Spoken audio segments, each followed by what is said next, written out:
Bonjour à tous et bienvenue à Lyon pour cette deuxième étape de notre Tour de France avec cette Web TV, le numérique et vous, ravi de vous accueillir ici à Lyon pour parler du numérique dans la branche de la chimie. Une Web TV qui sera divisée en 3 parties. La première partie mettra à l'honneur des experts qui nous livreront leur éclairage sur la digitalisation des procédés, les enjeux, les intérêts. Nous verrons ça dans quelques instants. Suite à ça, nous vous montrerons l'outil d'autodiagnostic qui a été créé il y a quelque peu et qui est lancé en ce moment, qui vous permettra à tous qui êtes entrepreneurs dans le monde de la chimie de pouvoir voir comment vous vous situez par rapport à cette transition numérique, cette transition digitale. On en parlera dans quelques instants.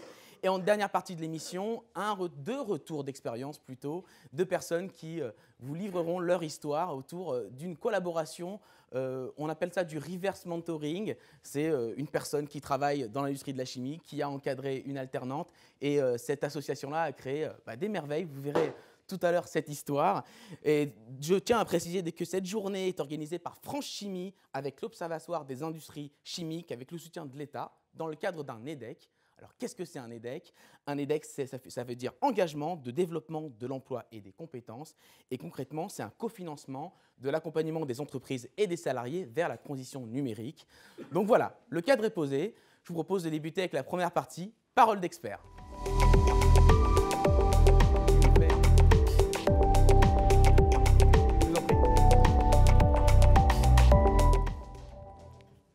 Et je vous demande d'accueillir, s'il vous plaît, Monsieur Serge Lost, s'il vous plaît. Bonjour Serge. Bonjour David. Bonjour. Et Georges Schébert, qui est également à mes côtés, et Anthony Ruiz.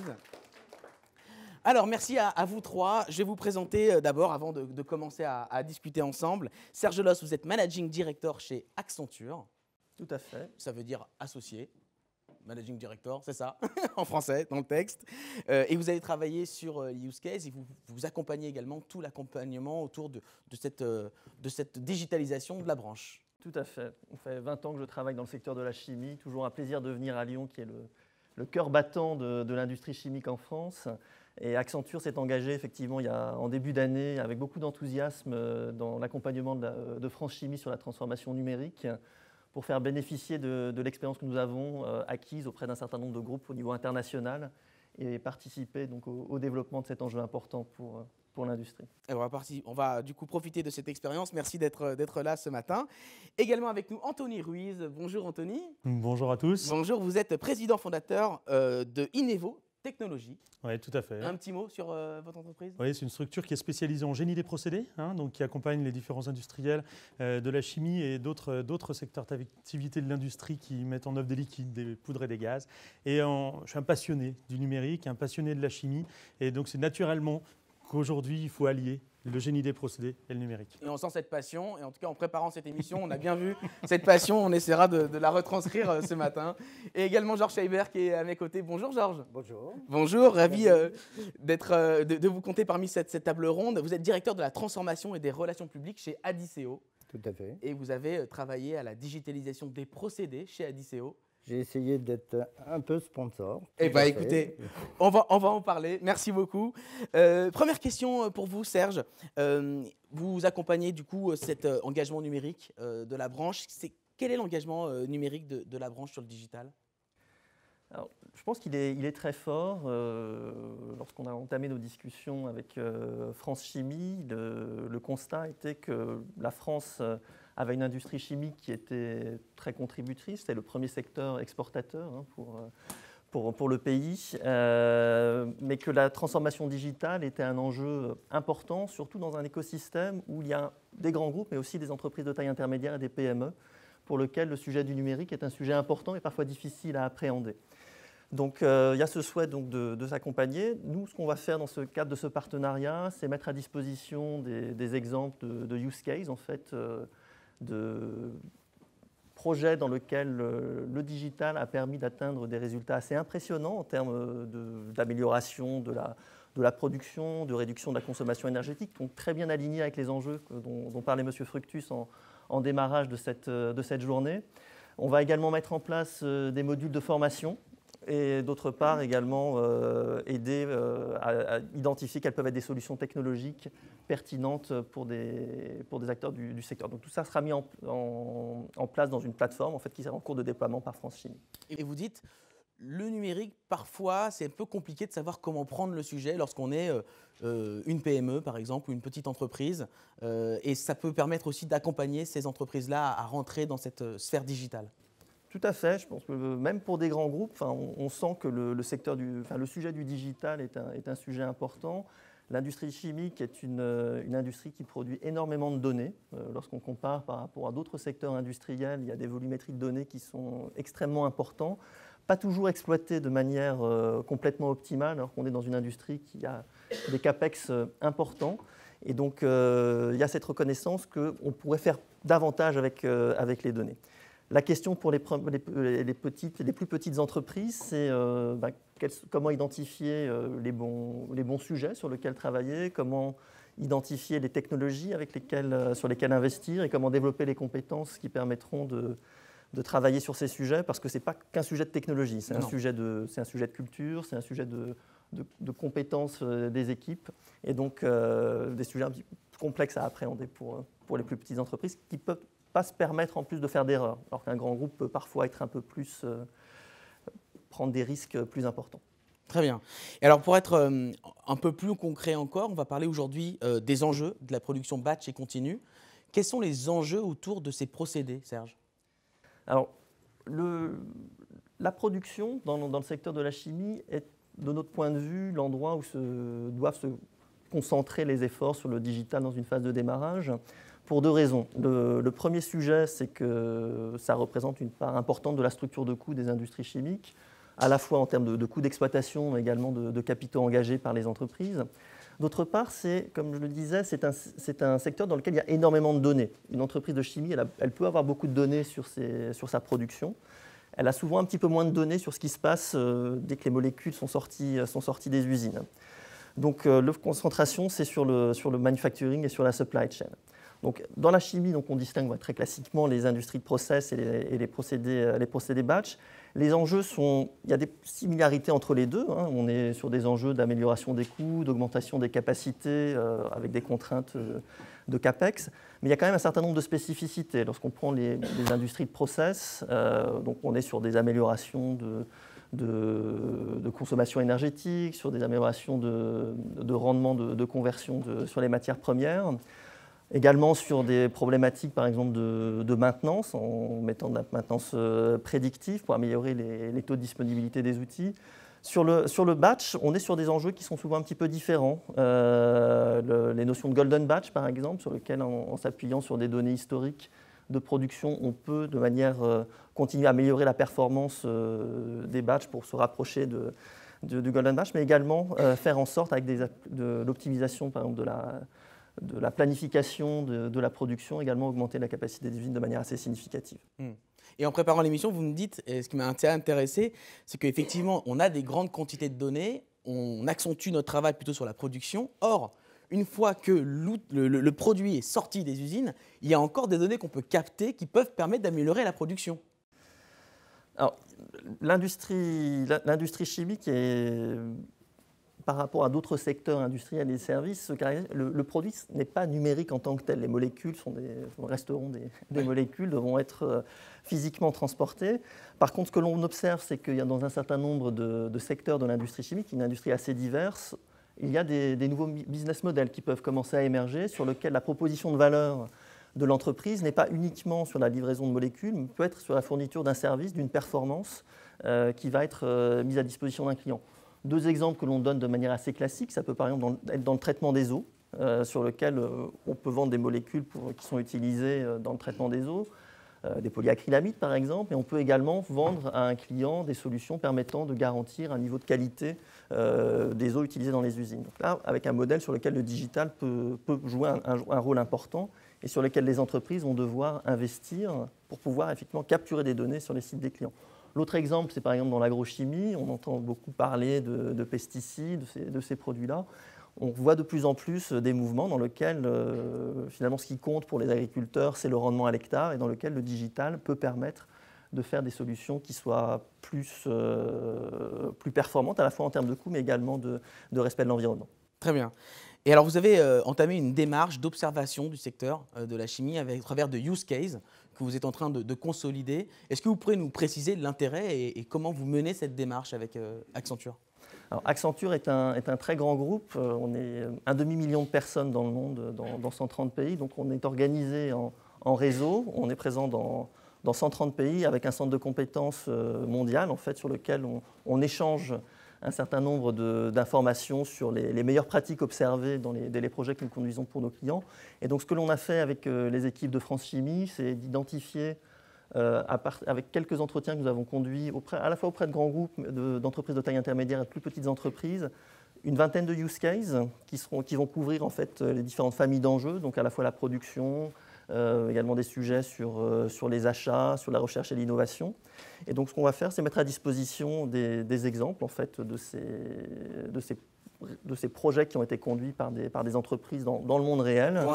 Pour inspirer et donner des ordres d'idées, des ordres de grandeur, des enjeux qui sont accessibles. Alors justement, des ordres de grandeur, on va en parler. Je vous coupe parce que j'ai eu peur que vous donniez la réponse au quiz qui va s'afficher sur vos écrans. On vous a demandé un petit quiz, une question. Selon vous, quels sont les gains maximum qu'on peut généralement observer, en tout cas avec les use cases qui ont été faits par Accenture? On vous a proposé de répondre à une question à choix multiple. Est-ce que le gain est plutôt de l'ordre de 0 à 5%, de 5 à 10%, de 10 à 15%, de 15 à 20%? On voit les résultats qui s'affichent à l'écran et on peut voir qu'effectivement, oui, vous avez raison, c'est plutôt la bonne réponse. Vous avez observé des gains qui peuvent aller de 15 à 20%. Alors, ce n'est pas une science exacte, tout dépend des contextes évidemment, mais globalement, vous pouvez observer jusqu'à ce niveau de gain de productivité, c'est ça? Oui, y compris pour des entreprises déjà relativement matures. Ouais. C'est typiquement le niveau d'enjeu que l'on va rechercher. Alors, vous nous disiez que vous êtes en train de tirer des exemples inspirants de use case, sans dévoiler l'intégralité des use cases. Est-ce que vous pourrez nous donner quelques pépites, quelques exemples pour commencer déjà à nous inspirer? Voilà, quelques exemples, ça peut être par exemple dans une industrie qui fait de la chimie minérale, des procédés qui ont un peu plus d'une centaine d'années, donc on peut penser extrêmement bien maîtrisés. Et sur lequel, en fait, en s'appuyant sur un ensemble de données existantes, on a pu construire avec les équipes de ce client une meilleure compréhension en fait, des causes racines de fluctuation de la productivité de ces sites industriels, où on observait une assez grande dispersion de la performance sur de la production quotidienne ou hebdomadaire. Et sur lequel, en travaillant sur différents types d'enjeux, on a pu améliorer de manière assez sensible le ratio, le taux de conversion des matières premières. On a également sensiblement amélioré la performance énergétique de quelques pourcents dans une industrie qui est extrêmement énergie intensive, c'est tout à fait significatif. Et puis d'autre part, sur des sujets de maintenance, permis de mieux identifier, en fait, d'anticiper un certain nombre de problèmes de maintenance importants qui causaient des pertes de production significatives qui pouvaient être très, très impactantes pour ces usines. Et donc, on est sur des enjeux, effectivement, beaucoup entre 10 et 20% en fonction des sites. Ah, alors, vous contrôlisez notre quiz, là, ça ne va pas, là. Mais voilà, ça dépend. Voilà. Sur certains sites, on était autour de 10, sur des sites qui avaient déjà engagé des transformations. Sur d'autres, on est effectivement au-delà de 20%. Très bien. Très clair. Merci beaucoup. Anthony, j'en viens à vous. Je rappelle que vous êtes président fondateur d'Inevo Technologies. Anthony, quelle est votre définition à vous des enjeux de la digitalisation des procédés batch et continu? Pour moi, l'enjeu, il est énorme. L'un des enjeux principaux, c'est la réindustrialisation de la France, parce que grâce à ces nouvelles technologies, on va pouvoir améliorer la performance des procédés, améliorer la rentabilité, et du coup, rendre la France plus compétitive et plus compétitive pour pouvoir réintroduire de la production en France. Ça, l'enjeu, donc, il est très très large en termes d'emploi, en termes de sécurité, en termes, voilà, il est à ce niveau-là très important. Après, si on redescend sur l'usine en elle-même et l'industriel, bah oui, on va lui permettre d'améliorer sa performance. Comme je disais, améliorer sa sécurité. Il ne faut pas qu'on oublie la notion de cybersécurité. Ça sera un thème, je pense, qu'il faudra aborder parce qu'il est clé et c'est l'un des freins. Donc, l'un des enjeux, c'est de résoudre cette problématique-là pour pouvoir aider l'industriel à prendre la décision d'aller vers le numérique. Et et un autre enjeu qui est d'optimiser la qualité, parce que aller sur la surqualité, ça coûte cher, et la sous-qualité, ça coûte cher. Donc, aller sur la juste qualité, ça permet d'optimiser l'ensemble de ces fonctionnements. Donc ça, c'est un des enjeux clés. Limiter les arrêts programmés. Les arrêts non programmés, pardon. Oui. Parce qu'effectivement, un arrêt programmé par essence, tout va bien. Par contre, un arrêt non programmé, c'est une catastrophe pour une usine. Donc, si on est capable de limiter le nombre d'arrêts non programmés, eh bien, indirectement, on améliore la rentabilité d'une usine. Donc, on va assez loin parce qu'après, quand on ajoute la compétence process, on va être capable d'analyser et d'avoir des indications sur des problématiques de dysfonctionnement. Et avec les compétences qu'il y a dans les sites, parce qu'il y a énormément de compétences dans les sites aujourd'hui, on va pouvoir pointer du doigt des points d'amélioration et gagner du temps, gagner de l'argent. Voilà. Et ça, pour nous, c'est des enjeux clés qui permettent d'avancer sur le long terme. En tout cas, la cible est intéressante, gagner du temps, gagner de l'argent. Vous dites aussi on va travailler sur la productivité et qui est complètement liée à la qualité. Lorsqu'on travaille sur la productivité, ça améliore la qualité. Oui, l'un et les deux sont toujours liés. Hein. Si on n'a pas l'un sans l'autre, en tous les cas, si on perd en qualité, on perd les clients.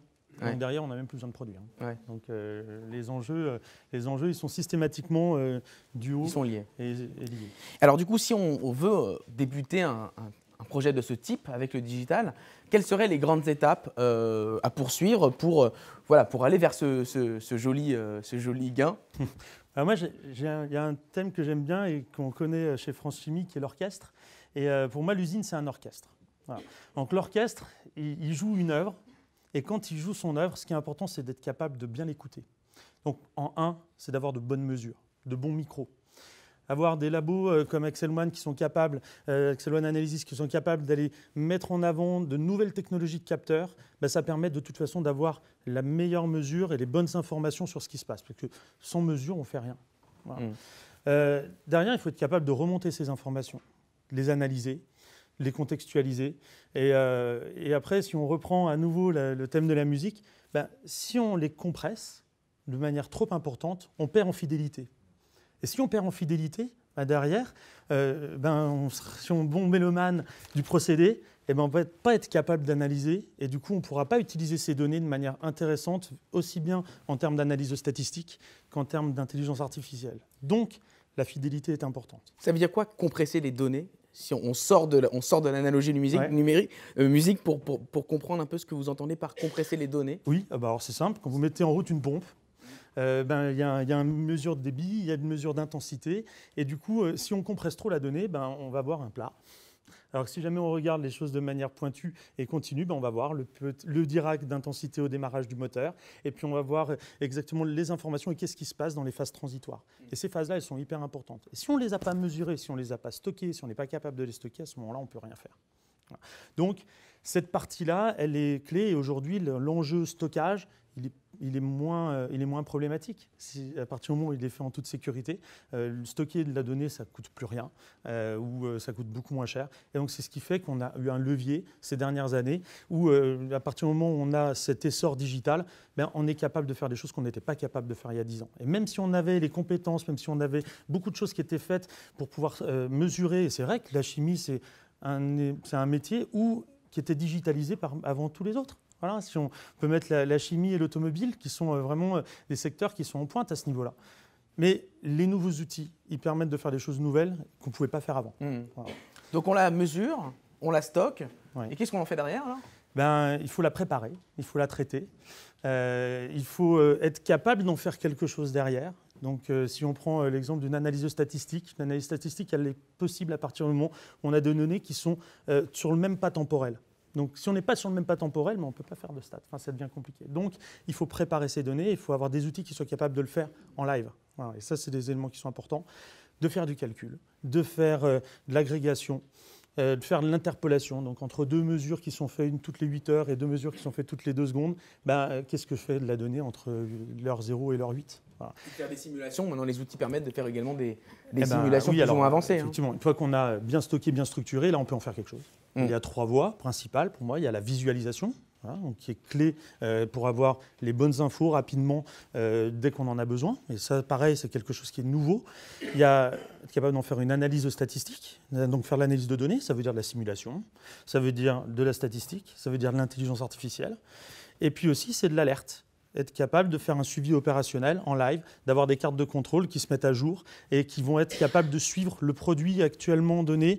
Et du coup, on change la carte de contrôle automatiquement et du coup, on va être capable d'assurer la qualité. Donc voilà, pour moi, c'est vraiment ce que ça va permettre. Il faut résoudre ces enjeux-là. Et vous parliez de cybersécurité, c'est assez intéressant parce qu'en préparant cette émission, vous m'avez dit voilà, on ne peut pas tout dévoiler sur les trucs et astuces qu'on utilise pour la cybersécurité. Néanmoins, il y a quelques bonnes pratiques qu'on peut donner aux personnes qui nous regardent actuellement. Ouais, je pense qu'il faut. Il y a des grands groupes aujourd'hui qui sont vraiment à la pointe de tout ça. Au niveau des PME et des ETI, c'est un enjeu qui est important. Et je pense que parfois un site avec un serveur sur son site, avec son adresse IP, il est hyper vulnérable. Il est en danger, quoi, hyper vulnérable. Donc en s'adressant et en laissant des professionnels de la cybersécurité et de la donnée s'occuper de leurs données, aujourd'hui, il y a moins de risques et on voit même des industriels que je ne citerai pas qui sont partis et qui font du cloud. Donc aujourd'hui, voilà, on a l'avènement du cloud, il est là, avec toutes les sécurités qui vont autour. Très bien. Merci beaucoup, Anthony. Georges, j'en viens à vous et votre histoire nous intéresse parce que vous avez initié une vraie démarche de digitalisation chez Adisseo, des procédés, notamment dans le cadre de l'amélioration du ratio air-gaz. Est-ce que vous pouvez un peu nous en parler et quels sont les gains que vous avez pu observer sur ce projet ? En fait, le contexte est un peu plus compliqué. Ah bah évidemment. Vous êtes plus savant que moi sur le sujet. Je plante le décor. Adisseo, même en étant leader mondial, est obligé d'améliorer sa compétitivité. Et donc, on a cherché un partenaire, optimistique pour ne pas le citer, qui a permis de travailler sur un certain nombre de données. Alors, on a déjà sélectionné une partie du process. Pour ne pas faire tout le process, on a cherché là où on pouvait avoir des gains. Donc, on a travaillé sur 2 secteurs. Un, effectivement, le convertisseur d'acide cyanhydrique. Et 2, la synthèse finale du produit. Donc, on va se concentrer sur le premier.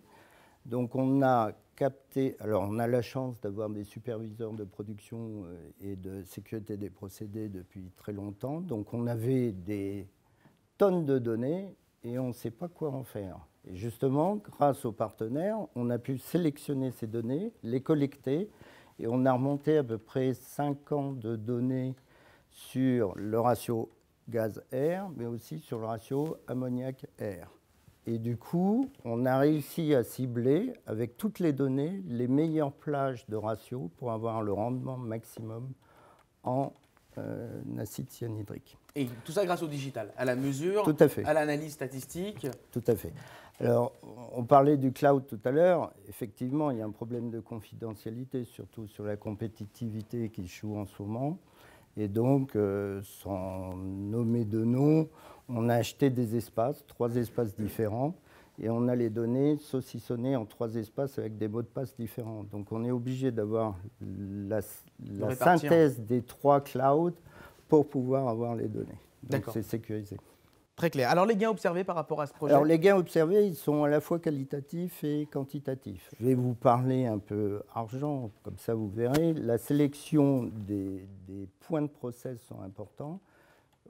Sur les 2 points qu'on a choisis, l'investissement initial est de 65 000 €. Donc, comme ça, vous avez un chiffre. Officiellement, on a vendu en direction générale 250 000. On pense qu'on fera plus du double. Donc, vous voyez, ça fait un ROI quand même très, très important. Ok, intéressant, inspirant. Donc, vous qui avez mené ce projet, peut-être que vous pouvez nous donner les écueils dans lesquels il ne faudrait pas tomber, ou alors les facteurs clés de succès pour réussir ce type de projet ? Alors, les écueils, déjà, tout le monde a peur d'un coût prohibitif pour se lancer. Et donc, il y a tout de suite une démarche des directions générales, c'est combien ça va me rapporter. Or, ça, on est quasiment incapable de le donner. Par contre, intuitivement dans le process, on sait qu'il y a des zones où on peut améliorer les choses et effectivement gagner de l'argent. Donc on a une estimation sans connaître vraiment les choses. Et donc grâce avec le partenaire, on fait des simulations et on regarde déjà si ça peut coller. On fait en fait un POC. Et à partir de là, après, on met ça en musique derrière, pour reprendre de l'orchestre Anthony. D'accord. Et les facteurs clés de succès, qu'est-ce qui vous a permis de réussir ce projet? Alors, les facteurs clés, c'est simple, il faut donner envie aux gens. Et donner envie aux gens, c'est faire une démarche pas à pas, de les intéresser, qu'ils puissent toucher et qu'ils puissent vraiment expérimenter chaque étape pour prendre confiance. Parce que la plus grosse peur qu'il y a, c'est la peur du changement, et c'est à tous les niveaux. Alors, opérateur, maîtrise, ingénieur, etc. Donc il faut vraiment donner confiance pour pouvoir après les accompagner. Deuxième chose, il faut communiquer régulièrement. Il faut impliquer les équipes, leur expliquer et communiquer régulièrement. À tous les niveaux du coup de l'entreprise. Tout à fait. Après, j'en ai déjà parlé, il ne faut pas inventer ce qui existe déjà. Donc, et puis c'est très long à faire, donc on a pris des partenaires qui sont capables de le faire à notre place. Et donc, on gagne du temps dans l'exécution des process. Et vous dites qu'il faut construire autour de la performance et pas de l'outil, néanmoins. Tout à fait. Tout à fait. On dit plus ou Non. Non, on n'en dit pas plus. En fait, c'est comme une roue d'amélioration continue. Donc, à partir du moment où les gens ont tâté qu'effectivement, il y a des résultats très concrets, alors à la fois, on a une paix royale de la direction générale qui dit « bon, allez-y ». Mais on a aussi des gens motivés. Oui. Et ces gens motivés poussent vraiment très, très fort. Okay. Et vous verrez dans d'autres applications digitales, et je pense que Paul en parlera, le e-learning, ça a été quand même aussi une belle aventure. Très bien. Anthony, vous avez des facteurs clés de succès que vous identifiez par rapport à ces types de projets digitaux? C'est sûr que globalement, nous on l'a vu en arrivant chez les clients, il y a des hommes qui vont plus vite que l'entreprise dans laquelle ils sont. Donc effectivement, souvent on est appelé et du coup il y a des mini-POC qui se créent. Et donc ça pour nous, la preuve de concept, elle est importante. Moi je dis pour l'industriel, c'est important quand même qu'ils testent probablement parfois plusieurs outils. Donc certains l'ont testé, sont tombés sur le premier, ils se sont dit c'est formidable, j'y vais et j'avance. Pour d'autres, ils ont besoin d'en tester plusieurs et c'est aussi important. Donc il faut trouver l'outil qui est vraiment adapté et puis qui va aussi être user-friendly, donc qui va donner envie aux utilisateurs de les utiliser. Pour ça, il faut que ça leur donne un retour. Voilà. C'est-à-dire que c'est comme l'utilisation d'un logiciel. Si on met que des données à l'intérieur et que ça ne nous ressort rien, je veux dire, rapidement, on arrête de donner des infos. Donc, facteur de succès, c'est qu'il faut qu'il y ait un retour positif pour ceux qui utilisent. Voilà. Donc ça, c'est un point. Et je pense après, surtout quand on a la chance en France d'avoir des solutions qui sont robustes, qui sont industrialisables, qui sont faciles à utiliser, qui ne sont d'ailleurs pas forcément à des coûts prohibitifs, et on n'est pas dans des projets systématiquement de RP monstrueux. Donc aujourd'hui, c'est accessible, donc je pense qu'il faut y aller. Voilà. Le facteur de succès, ça veut dire ne pas se freiner, casser la peur du changement en s'appuyant sur les gens qui ont envie d'y aller. Voilà. Très bien. Serge, même question de votre expérience à vous. Qu'est-ce qu'on doit faire pour y arriver ? Je rejoins Anthony et Georges. Je pense qu'il y a effectivement le sujet d'engager les équipes, leur donner envie. Ça veut dire concrètement traiter des sujets, par exemple d'analytique, mais en parallèle traiter des sujets qui vont permettre de se débarrasser d'un certain nombre d'irritants pour les opérateurs des usines, pour leur montrer que leur vie va pouvoir changer concrètement et que ce n'est pas juste de la productivité pour de la productivité. Donc ça, c'est un premier sujet. Le deuxième sujet, c'est de se dire que ce n'est pas non plus quelque chose de magique. C'est-à-dire que oui, il y a des enjeux qui sont très significatifs, mais tout ne va pas être résolu en 6 mois. Donc ça veut dire qu'il faut avoir des objectifs concrets, montrer que les choses bougent, mais aussi s'engager dans une transformation qui va prendre un peu de temps pour atteindre son plein potentiel. Et le troisième sujet qui rejoint un peu ça, c'est on parle beaucoup de proof of concept, et je pense que c'est une bonne façon effectivement de se convaincre du potentiel du digital. Le risque, en même temps, c'est de ne pas suffisamment anticiper les problématiques d'industrialisation. Parce qu'un proof of concept, c'est facile d'exciter les équipes, de dire c'est génial, on va montrer quelque chose de possible. Le risque, c'est qu'après, une fois l'enthousiasme initial passé, tout ça va progressivement s'étioler. Et donc, c'est comment faire en sorte que la démarche se poursuive, que les données qui ont été extraites manuellement au départ puissent être extraites de manière automatique pour pouvoir rentrer dans cette démarche de transformation digitale sur la durée. Et vous dites qu'il faut changer de méthode. C'est ce que vous m'avez confié en préparant. C'est-à-dire qu'on était sur des méthodes qui étaient du Lean Six Sigma et petit à petit, il faut évoluer dans ces pratiques. Oui, pour moi, c'est effectivement, le Lean Six Sigma continue d'avoir des enjeux, des choses très intéressantes en termes de résultats.